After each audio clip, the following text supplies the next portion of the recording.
Hallo ihr liebe Leid, hier ist wieder der Yankee mit Let's Play Resident Evil auf Pelzig. Ja, ich ändere erstmal auf die Klähwaffe, weil die Lisa verfolgt uns jetzt erstmal nicht mehr. Die bleibt da ohne in ihrem, ja, schicke traute Heim erstmal.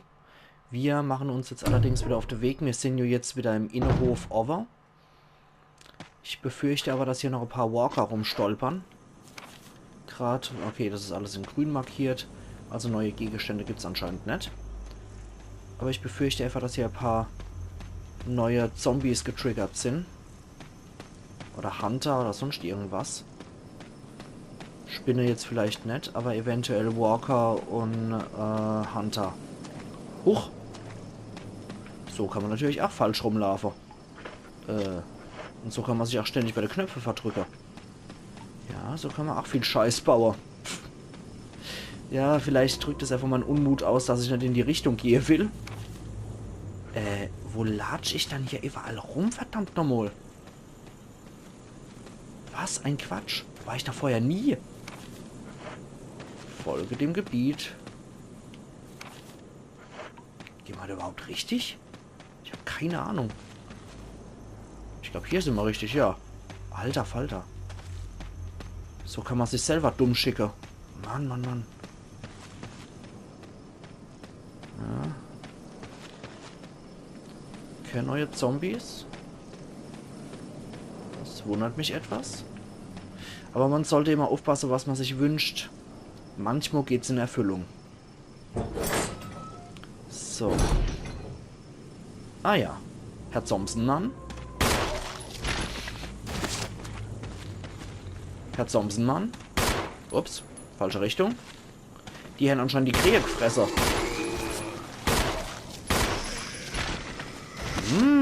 Bist du ein schicker Nacker. Nacker vor allem. Bist du ein schicker, nackischer Zombie. Ein feiner. Okay. Also jetzt stolpern anscheinend auch schon die Nackische hier rum. Und mir soll es egal sein. Den Ende haben wir zumindest mit dem Kopfschuss standesgemäß erledigt. Der andere... Dann haben wir wahrscheinlich gerade die Metamorphose zum Rotkopf-Rudi ermöglicht. Aber macht nichts. Kadaver Karl und Co. KG machen mir erstmal nichts mehr aus, solange es keine Hunter sind oder sonst irgendwelche Freaks. Solange das nur normale Zombies sind, ist das alles vollkommen in Ordnung und völlig legitim. Also gehen wir wieder durch. Und ich befürchte, in die Richtung Hütte muss ich jetzt Wetters mal gehen. Deswegen passt das schon so. Gesundheit sieht soweit ordentlich und stabil aus. Ein Slot brauchen wir, um das Metallgegenständchen mitzunehmen. Ich würde einfach mal sagen, wir nehmen nochmal einer mit, falls wir nochmal einer brauchen sollten, oder? Wenn wir da runtergehen. Und wir nehmen uns auf jeden Fall auch noch hier den Gegenstand mit. So viel muss einfach sein. Das heißt, schnappt er das Ding. Ja, ich weiß, das passt genau in die Eibuchtung. Aber wir brauchen jetzt beide. Jetzt ist das wieder verschlossen. Und dann schauen wir mal, wie es hier jetzt in der Villa aussieht. Weil ich befürchte, nachdem wir jetzt auch den Innenhof erledigt haben, komplett, dass hier auch wieder was an Walker unterwegs sein könnte. Also wieder ab durch die Galerie. Ich gehe den kürzesten Weg, wo wir wieder in die Haupthalle reinkommen. Ich halte das zumindest für sinnvollster. Also. Galeria Krähenhof. Wieder in Richtung Krypta. Und dann wieder durchs Porträt in die Eingangshalle. Dann stehen wir ja schon direkt oben drüber. Und keine Zombselmanen. Das finde ich angenehm. Okay, dann sind wir jetzt wieder in der Haupthalle drin. Alter, sieht der von hinten hässlich aus. Also von außen mit dem Porträt, was man jetzt auch nochmal so angedeutet gehabt hat, finde ich das erheblich schöner. Sodala, also, wir watscheln jetzt hier runter, wo dieses lustige Lisa-Stöhne kam, wo wir sie allerdings so nicht im Spiel getroffen haben. Und draußen gewittert es natürlich immer noch wie Sau. So, das erste. Das brauchen sie jetzt nicht, als ob. Das brauchen wir sehr wohl. Rechts und links neben der Tür sind achteckige Eibuchtungen zu sehen. Genau das brauchen wir jetzt hier. Nummer 1. Und unser neu gewonnene Nummer 2.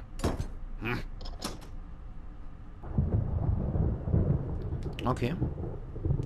Die beiden Symbole passen genau in die D-Reihe. Aufmacher? Ah jo.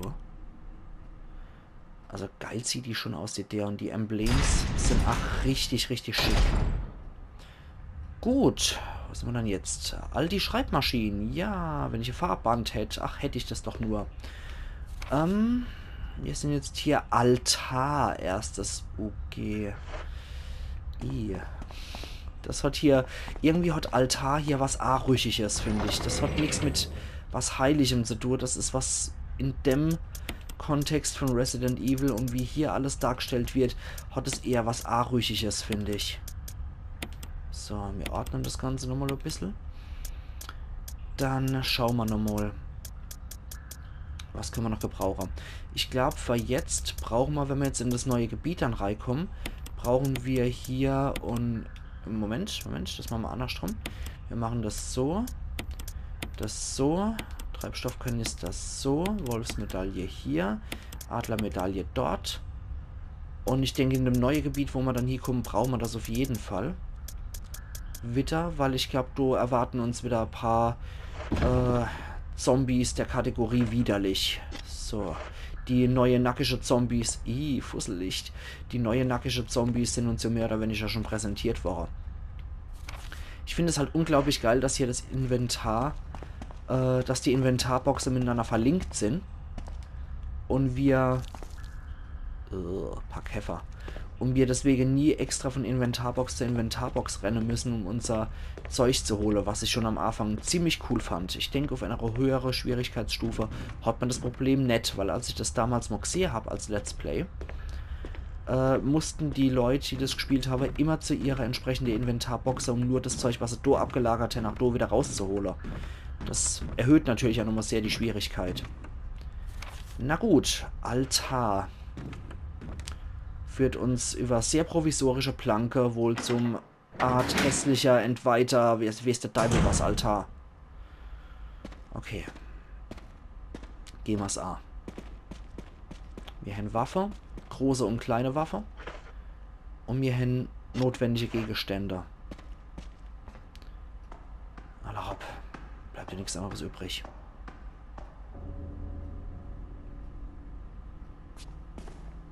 Jill, you're alive. I was worried, because I thought you were... Start talking. Calm down, I didn't want to do it. Believe me, I can explain. Don't lie to me!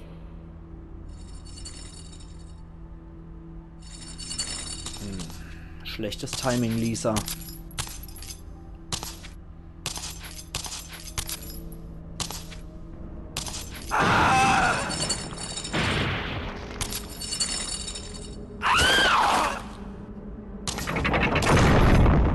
No time to talk. Jill, hand me my gun. Wenn ihr das gute Ende haben wollt, ihr liebe Leid, müsst ihr Barry die Pistole zurückgeben. Thanks, Jill. Und ich vertraue ihm einfach mal so weit. Trophäe erhalten in Kupfer, echtes Teamwork. Ja, man glaubt ja auch immer nur ans Gute im Leid, ne? Hallo Lisa. Das wären dann auch diese 4 Steine, von denen Lisa gesprochen hat in ihrem Tagebuch. Und das in der Mitte wird wahrscheinlich dann das Sarg von der liebe Mama sein. Das heißt, wir können die gute Lisa hier schon mal mit ihrer Mutter wieder vereinigen. Und zusätzlich zum guten Ende, wenn ihr das haben wollt, gehört, ach, dass Barry hierbei nicht sterben darf. Aber das kriegen wir ziemlich gut hin, denke ich.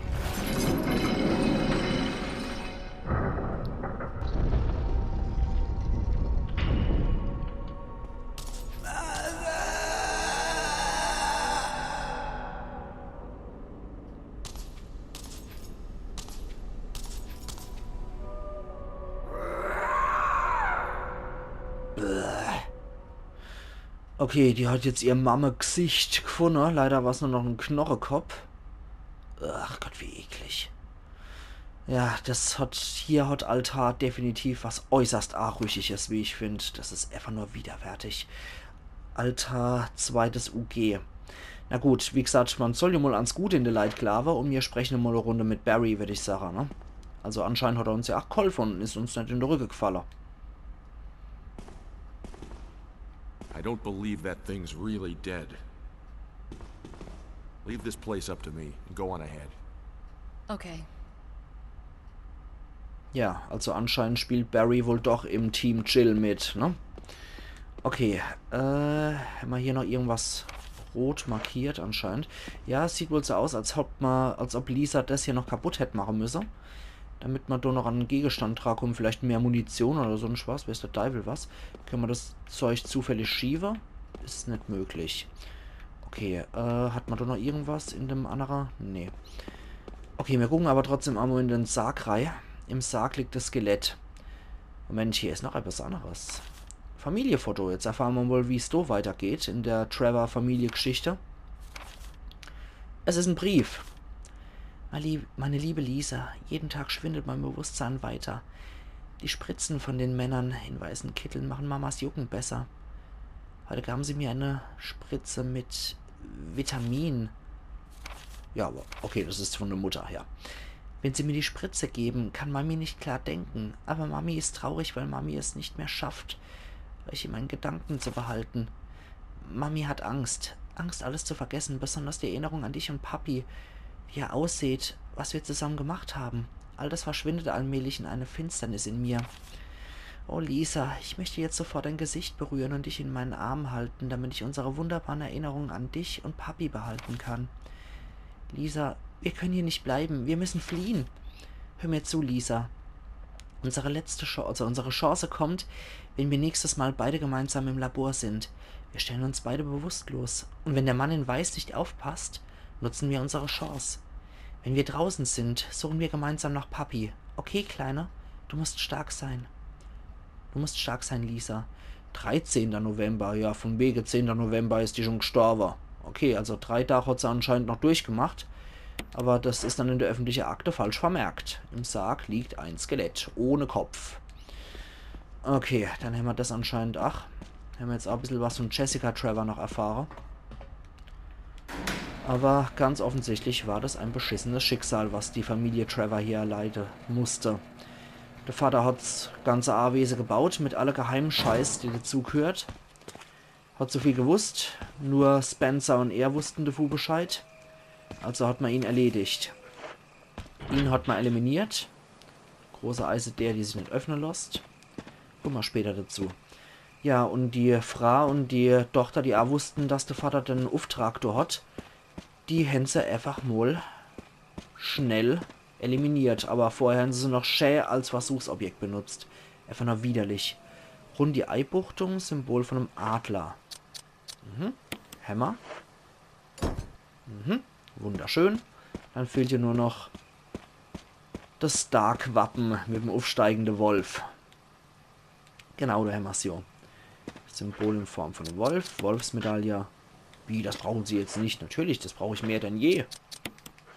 Ja, perfekt.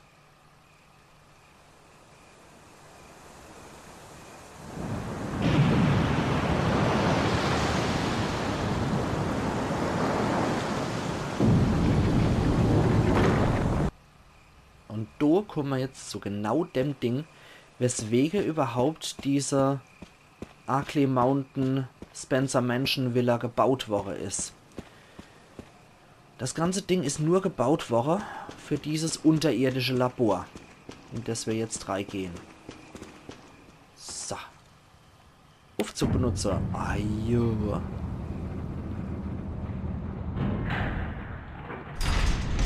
Okay, wir sind bei 14,5 Minuten. Siehst du, ein bisschen können wir uns hier noch umgucken. Trophäe erhalten in Kupfer in die Höhle des Löwen. Riesige Aufzugsschacht. Hier gibt es eine Art Wassertank. Ah ja, wenn das halt durch den Brunnen wieder verdeckt wird. Labor, erstes UG. Da geht's runter. Also für Mitarbeiter, die von hier aus einsteigen, ist das nicht gerade sehr benutzerfreundlich, wie ich finde. ja, wenn du halt ständig da rumlatschen musst, ist schon etwas ätzend. Wenn du jedes Mal so reinkommst, auf dem Schild steht, öffnen nur im Notfall möglich. Okay, das heißt mir, wir sind so hier. Also die Mitarbeiter von dem Labor, die kommen nur dort hier, wenn sie die Treppe runtergehen mit dem Aufzug und dann noch die Leder runterkraxeln. Da kommen wir anscheinend hier noch in den Safe Room rein. Was ist Shenny Musik? Ja, Farbband nehmen wir auf jeden Fall mit. Was haben wir dann noch hier alles, außer die Inventarbox? Ist noch irgendwas? All die Schreibmaschinen, alle hopp. Speichern wir. Und jetzt nähern wir uns allmählich hier tatsächlich einmal im Finale. Aber das dauert noch ein paar Episoden. Laboreingang. Das heißt, wir haben durchaus noch ein Weilchen an Resident Evil, aber ich denke, mehr als 6 Episoden oder so dürfte das nämlich sein. Vermute ich jetzt einfach mal so steil. Kann natürlich sein, dass ich mal wieder vollkommen daneben liege. Aber wir werden sehen, liebe Leute. Ja, 16 Minuten sind wir jetzt circa. Wie es die Trophäe gesagt hat, in die Höhle des Löwen. Hier kann ich jetzt einfach so meinen Cut machen. Das wird ziemlich unsauber. Also, Geronimo. Ah, Treibstoffkanister. Ja, auf jeden Fall. Das ist perfekt, wenn wir wissen, dass hier schon was ist. Ah, ich höre schon ein paar Walker hier rumschlappen. Nehmen wir doch einfach mal hier den Säurewerfer. Oder den Granatwerfer mit Säuremunition.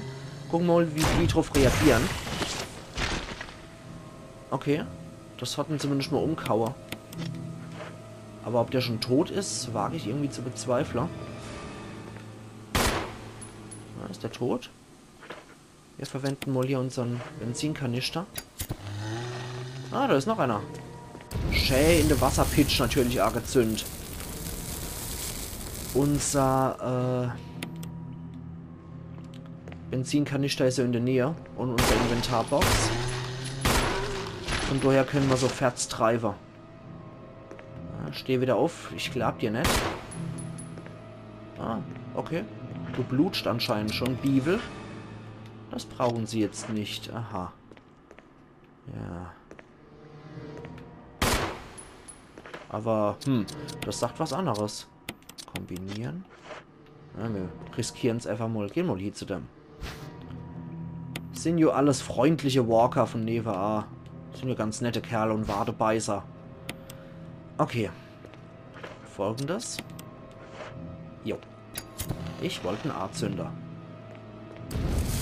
Dann haben wir nämlich unseren Weg zur Inventarbox auf jeden Fall immer sauber. Wir können unseren Kerosinbehälter noch auffüllen. Und wir können unser Kraut weglegen. So. Also. Schauen wir mal. Also so ein Säurewerfer... warum sage ich mal Säurewerfer dazu? So einmal Säuremunition reicht, um einen Zombie außer Gefecht zu setzen. Aber er ist dann noch nicht vollständig kaputt. Dafür bräuchte ich dann was anderes. Dafür bräuchte ich dann die Brandsätze, ne? Aber von deiner Hammer leider nie mehr allzu viel. Ja, vom Kampfgewehr. Ich hätte eigentlich auch ganz gern das Ding dabei, um ehrlich zu sein.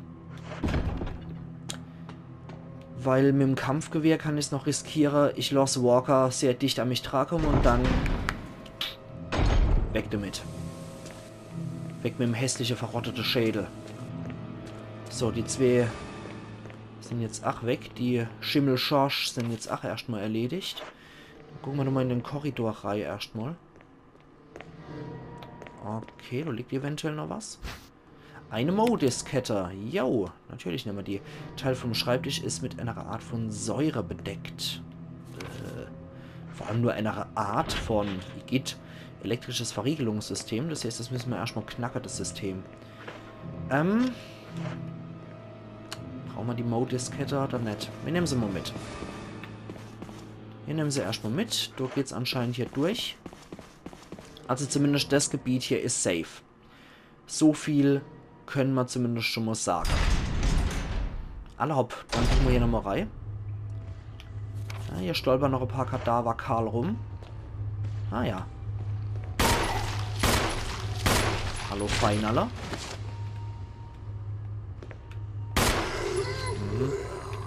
Und da kommt noch irgendwo ein anderer. Ja, da ist er. Wisst was? Um einfach mal ein bisschen Benzin zu sparen, lassen wir den mal A stolpern. Mindestens. So, wir lassen den jetzt mal A wackeln. Und bringen den hierher, damit er auf den dort drauf stolpert. Können wir ein bisschen Kerosin sparen, ne? Na? Ja, du bist. Ja, bist du ein Schenner. Wissenschaftler. Okay. Das ist schon mal nicht schlecht. Steht da nochmal auf? Ja, natürlich steht da nochmal auf.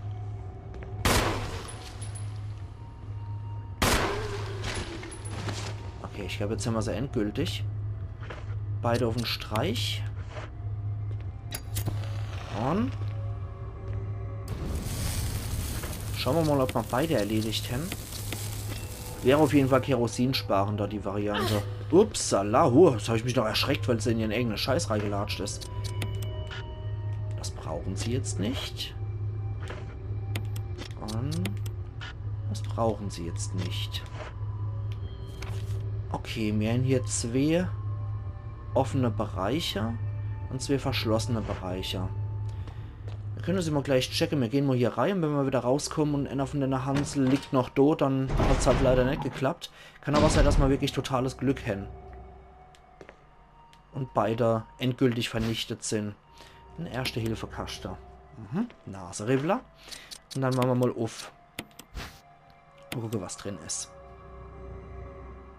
Wieder eine Packung von 2 grüne Kräuter. Okay. Okay. Behalten wir erstmal. Da ist anscheinend noch ein bisschen was. Oh, ein kleiner Korridor, der ziemlich hässlich aussieht. Aber in den Bereich können wir reingehen. Der ist noch nicht verschlossen. Und eine Kleibesselzeit haben wir ja auch noch. So, da ist noch was. Okay, warte mal. Das petzen wir uns gleich mal rein. Wir haben hier gleich ein bisschen schade genommen. Röntgenbild nehmen wir mit. Gucken wir uns an. Röntgenbild. Es steht ein Name drauf. Clark David. Okay, das sieht aus, als wäre das von einer Lungeflügel. Und die Organe, die dabei sind. Lever ist doch, glaube ich, noch mit dabei. Und eine Niere. Ne, Quatsch, die Niere noch nicht, aber egal. Okay, so. Wir verwenden das Röntgenbild einfach mal. Das erscheint mir zumindest logisch. Platz zum Aufhängen von einem Röntgenbild. Dann nehmen wir das zweite noch mit dazu. Das ist ein Gale Holland, wie es aussieht. Ein Memo auf dem Notizbrett erregt ihre Aufmerksamkeit. Lungen, Lever, Magen, Esophagus, keine Ahnung, was das ist. Auf Deutsch. Large Intestine, Small, also das ist der Darm. Der Dickdarm und der Dünndarm und das Kolon, der Enddarm. Glaube ich zumindest. Zum Öffnen der elektrischen Türen müssen die Initialien alphabetisch geordnet werden. Ah, okay. Alex Badgett. Röntgenbild, ja. Und Clark David. Nein, das möchte ich nicht mitnehmen. Ed Fischer. Und der Holland. Das passt dann, ne? Das passt. Dann haben wir da noch einen Lichtschalter. Drücken wir mal. Aha. Ein Teil glüht rot. Hier 8. Hier ebenfalls. Okay, gucken wir uns mal an. Ja, das ist alles schön und gut, aber was bedeutet das so, die Speiseröhre oder was das ist? Nein. Möchte ich nicht anders ordnen. Oder habe ich da was falsch gemacht? Warte mal. Ja, ist das jetzt anders? A, B. Wie war das in der Memo? Warte mal. Innenhof, Residenz, Villa. Labor haben wir nicht. Okay, Villa 2. Ist das da vielleicht dabei? Nee. Familienbilder und Notizen. Ne, das hatten wir schon. Das war dieses Psycho-Gedöns. Das ist dann sie wieder. Okay, aber ich glaube, das stimmt soweit, ne? Was hier allerdings rot glüht, Brief des Forschers. Meine liebe Ada, 8. Juni 1998. Meine liebe Ada, wenn du diesen Brief erhältst, bin ich nicht mehr der Mensch, den du einst kanntest. Heute erhielt ich die Testergebnisse. Ich war nicht überrascht, dass ich positiv bin. Es treibt mich an den Rand des Verstands, wenn ich an mein bevorstehendes Schicksal denke. Ich würde alles geben, um nicht einer von denen zu werden. Soweit ich weiß, bist du nicht infiziert. Ich hoffe, dass es nicht so weit kommt, aber falls du wirklich die letzte Überlebende sein solltest, hole bitte das Material aus dem Raum für visuelle Daten. Aktiviere dann den Selbstzerstörungsmechanismus des Hochspannungsraums und flüchte von hier. Bitte unternimm alles in deinen Kräften Stehende, um diesen Unfall publik zu machen. Falls noch alles normal funktioniert, kannst du sämtliche Schlösser über das Sicherheitssystem öffnen. Ich habe das Terminal im kleinen Sicherheitsraum eingerichtet, sodass du dich unter meinem Namen und mit deinem Namen als Passwort anmelden kannst. Du brauchst ein weiteres Passwort, um die Tür in der Kelleretage 2 zu öffnen, wo der Raum für visuelle Daten ist. Als Sicherheitsmaßnahme habe ich das Passwort in einem Röntgenbild verschlüsselt. Ich sehe dich und bin sicher, dass du das schnell herausbekommst. Ich habe eine letzte Bitte an dich. Ich hoffe, du brauchst mich in diesem Zustand nie zu sehen. Doch falls du mir in meiner schrecklichen Form begegnen solltest, erlöse mich bitte von meinen Qualen. Ich hoffe, du verstehst mich. Danke, Ada. In Liebe, John. John und Ada. Okay. Moment, das ist das, was ganz unten ist, was rot glüht. Und da hat man doch die Beschreibung noch von der einzelnen Partie. Anfangsbuchstabe hat er gesagt. C, ne? C. Keine Änderung. Ja, müssen wir sie nochmal anders anordnen. So, C. Dann ist da was an der Röhre. Die Röhre ist Anfangsbuchstabe Esophagus, also CE. Ich glaube, ich habe Ahnung, auf was es hinauslaufen soll. Das ist die Leber, Cell und die Lunge, Cell, also Zelle. Okay. Dann wissen wir jetzt, John, Ada und Cell sind Passwörter, die wir brauchen. Alles klar. Gut, ich denke, mit der Erkenntnis können wir definitiv was anfangen, weil hier muss erstmal kräftig entriegelt werden, so wie ich das verstanden habe, ne? Verschlossen. Und hier Türschlösser öffnen, wenn sie nur die Schlösser an den Hebel öffnen könnten. Okay. Ja. Okay. Ich glaube, das war's dann erst einmal. Können wir nämlich jetzt noch den Weg hochgehen, dann war die Episode noch ein bisschen länger. Und mehr als 3 Episoden schaff und mache ich heute auch nicht mehr. Perfekt, das hat funktioniert. Dass wir beide Kadaverkumpels da angezündet haben. Perfekt. Alle hopp, dann können wir übermorgen wieder. War das ein Zombie-Geräusch? Nee, das war einfach nur die Musik. Hätte mich auch stark gewundert. Ja, dann können wir übermorgen auf jeden Fall wieder da weitermachen. Und ich habe dann mal wieder meine Woche Pause sozusagen, bis ich dann wieder aufnehmen kann. Mein Kanister fülle ich auf jeden Fall noch auf. Und, dann den ich mal sagen, ihr liebe Leute. Hier wird erstmal gespeichert. Das heißt, wir brauchen wieder unnötige Käse. Die Modiskette, die packe ich erstmal dort hier dazu. Damit wir die 2 Dinger noch parat haben. Jo, dann wird erstmal gespeichert, wie gesagt. Die Modiskette brauchen wir, glaube ich, auch erst später, soweit ich mich da noch irgendwie korrekt an das, was ich damals geguckt habe, erinnere. Brauchen wir diese Modiskette später, glaube ich, sogar auch um diese Hebel, die wir vorhin da gesehen haben, für das große Schloss zur Entriegler. Also kräftig Modiskette sammeln. Jo, ansonsten vor allem, sehen wir uns übermorgen wieder zu Let's Play Resident Evil auf Pelzig. Machen's gut bis du hier. Es wird natürlich mal wieder schaurig spannend. Iron Yankee.